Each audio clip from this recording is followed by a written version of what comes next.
नमस्कार दोस्तों, स्वागत है आपका मेरे यूट्यूब चैनल एसएस पे नाम है। दोस्तों, आज हम बात करने जा रहे हैं हंटर हंटर मूवी 2020 की। तो दोस्तों, कहानी की शुरुआत होती है एक बहुत ही दूर घने जंगल में। यहाँ पर एक परिवार रहता है जो पूरी तरह से प्रकृति के साथ जीवन जीता है। इस परिवार के 3 सदस्य हैं, जोसेफ और उसकी पत्नी एनी और उसकी बेटी रैनी। जोसेफ एक शिकारी है। उसका काम है जंगल में जानवरों का शिकार करना और उसकी चमड़ी को बेचकर परिवार का गुजारा करना। उसकी पत्नी एनी घर को संभालती है, खाना बनाना, पानी लगाना और जंगलों में बच्चों की देखभाल करना। उसकी बेटी रैनी जो अभी छोटी है, जो पिता के साथ शिकार करना सीख रही है। परिवार का जीवन साधारण नहीं है पर कठिन है। हर दिन नए खतरों और चुनौतियों से भरा होता है। जंगल में जानवर हैं और मौसम बदलते हालात हैं और कभी कभी इंसानों का खतरा भी छुपा होता है। एक दिन जोसेफ और रैनी जंगल में शिकार करने निकलते हैं। जोसेफ छोटा जाल लगाता है ताकि जानवर पकड़े जा सके। रैनी उसके साथ रहती है। वह सीखती है कि कैसे जाल लगाना है, कैसे निशाना साधना है। परिवार का यह दिन प्रतिदिन का काम है। उन्हें जीवित रहने के लिए जरूरी है, लेकिन जंगल में हमेशा सब कुछ सुरक्षित नहीं होता है। जोसेफ को एहसास होता है कि कुछ गलत हो रहा है। उसके जाल में कुछ जानवर गायब हो रहे हैं। उसका शिकार उसके फंदों से बचकर निकल जाता है। जोसेफ को शक होता है कि यहाँ कोई बड़ा जानवर हो सकता है, शायद भेड़िया। इस बीच एनी को डर लगता है। उसे लगता है कि जंगल में उसका परिवार सुरक्षित नहीं है। वह चाहती है कि जोसेफ और रैनी शहर लौट जाएं ताकि वह स्कूल जा सके और उनका जीवन थोड़ा सुरक्षित हो सके। पर जोसेफ अपनी जिम्मेदारी समझता है और तय करता है कि वह भेड़िया का पीछा करेगा।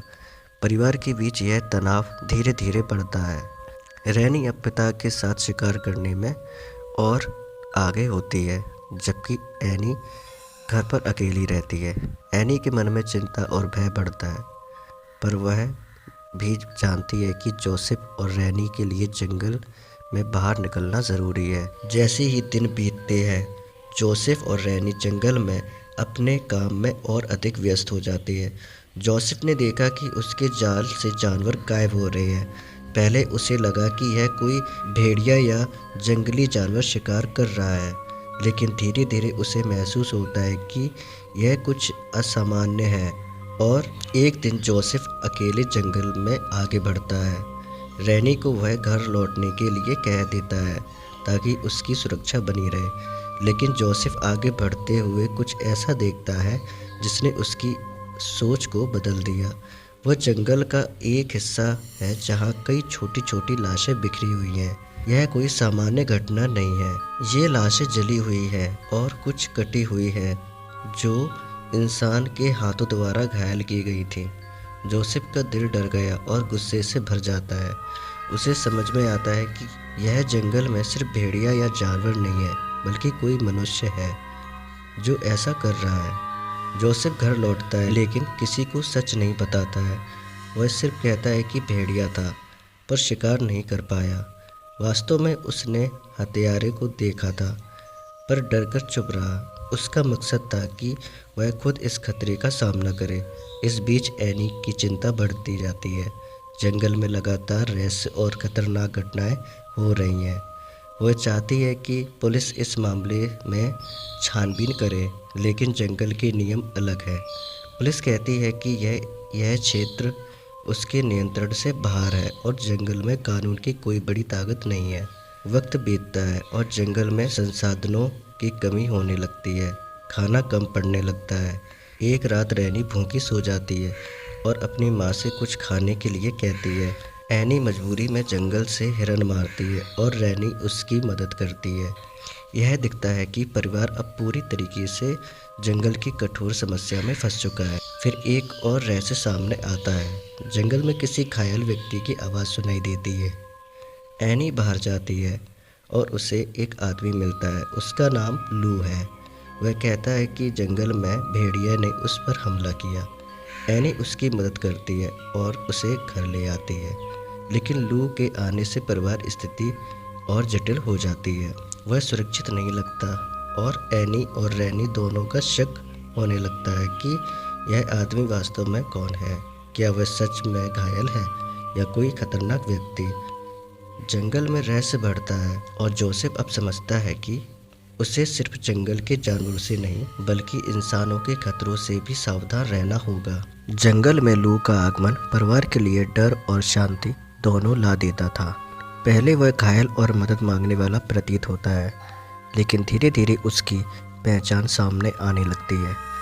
जोसेफ जंगल में हत्यारे की खोज करता रहता है, लेकिन अब लू का परिवार के घर में होना उसे और परेशान करता है। एक दिन जोसेफ जंगल में शिकार और जाल लगाने गया होता है। एनी और रैनी घर पर अकेली रहती है। अचानक लू अपने असली रूप में हमला करता है। उसका इरादा साफ होता है, परिवार को नुकसान पहुंचाना। वह एनी पर हमला करता है, उसे डराता है और रैनी को भी निशाना बनाता है। जोसेफ जब वापस घर आता है तो वह देखकर हक्का बक्का रह जाता है कि लू ने उसकी बेटी रैनी पर हमला किया है। इस हमले में रैनी गंभीर रूप से घायल हो जाती है। जोसेफ लड़ता है, लेकिन लू ताकतवर और निर्दयी होता है। इस बीच एनी अपने साहस और बुद्धिमानी का परिचय देती है। वह जंगल के उपकरण और जोसेफ द्वारा लगाए एक फंदे का इस्तेमाल करके लू को पकड़ने की कोशिश करती है। वह जानती है कि अकेले वह अपनी बेटी और खुद को बचा सकती है और अपने पति की हत्या नहीं होने दे सकती। फिल्म में यहाँ सस्पेंस चरम पर पहुँचता है। दर्शक नहीं जानते कि परिवार बचेगा या नहीं। जंगल में फंदे, घायलियाँ और हत्यारे निर्दयता दर्शकों के दिल में डर पैदा करती है। जैसे जैसे संघर्ष बढ़ता है, एनी और जोसेफ दोनों अपनी सीमाओं पर पहुंच जाते हैं। जोसेफ की मृत्यु इस भाग में निर्णायक मोड़ बन जाती है। लू की वार्ता और क्रूरता दिखने के लिए उसकी हकीकत को विस्तार में दिखाया जाता है। एनी अब अकेली रहती है और उसे निर्णय लेना होता है। उसका डर, गुस्सा और मातृत्व की भावना उसे लू के खिलाफ पूरी ताकत में खड़ा करती है। रैनी की हत्या परिवार के लिए अंतिम झटका होती है, जो एनी को अपने निर्णय में और दृढ़ बनाती है। अब वह अकेली अपने हाथों से लू को सजा देने का निर्णय लेती है। फिल्म का यह भाग सबसे भयानक और डरावना है। एनी लू को जिंदा पकड़ती है और धीरे धीरे उसे उसकी क्रूरता, दारिता का परिणाम दिखाती है। इसी बीच जंगल का सन्नाटा और बर्फ की ठंडक एनी को ठंडे दंडता को और भी प्रभावशाली बनाती है। लू की चीखें और दर्द एनी की शक्ति के सामने कुछ भी नहीं कर पाते। एनी धीरे धीरे उसे दंड देती है, जिससे स्पष्ट होता है कि जंगल में इंसान भी अत्यधिक खतरनाक हो सकता है यदि वह क्रोध और न्याय की भावना से प्रेरित हो। अंत में एनी लू को मारकर उससे अपना बदला ले लेती है और शिकार बनाकर बाहर फेंक देती है। पुलिस जंगल में तभी आ जाती है और लाशों को देखकर घबरा जाती है। एनी चुपचाप वहां से निकलती है, अपने गुस्से और दर्द के साथ, जबकि पुलिस घटनास्थल पर पहुंचती है। फिल्म का अंत दर्शकों के लिए भयानक और असंभावित होता है। तो दोस्तों, कैसी लगी आपको यह इस मूवी की स्टोरी? अगर आपको इस मूवी की स्टोरी अच्छी लगी हो तो प्लीज़ वीडियो को लाइक और चैनल को सब्सक्राइब ज़रूर करें, क्योंकि हम आपके लिए ऐसी वीडियोस लाते रहते हैं।